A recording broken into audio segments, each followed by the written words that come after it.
یادت میاد یه روز برات دوست دارم میخوندم، با شوق رویت تا سحر چشم انتظار میموندم، اما دیگه تموم شد، عمرم به باد حروم شد. از من نصیحت بشنو ای دل، آروم بگیر تو سینه که زندگی همینه، روز از روزی از نویده.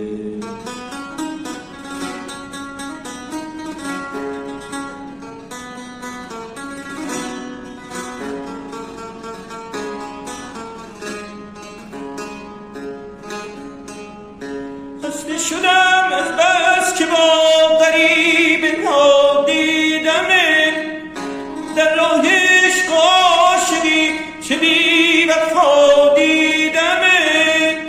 دلتنگیات برای من بود، لطفت برای دیگرون، رنج و غم تو سینه من، خودت سرای دیگرون.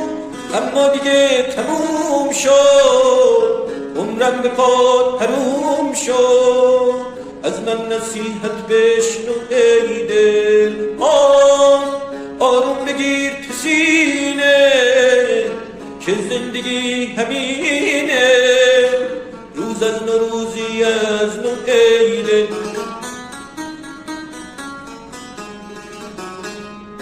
یادت میاد یه روز برات دوست دارم میخوندم، با شوق رویت تا سحر چشم انتظار میموندم، اما دیگه تموم شد، عمرم به پاد حروم شد.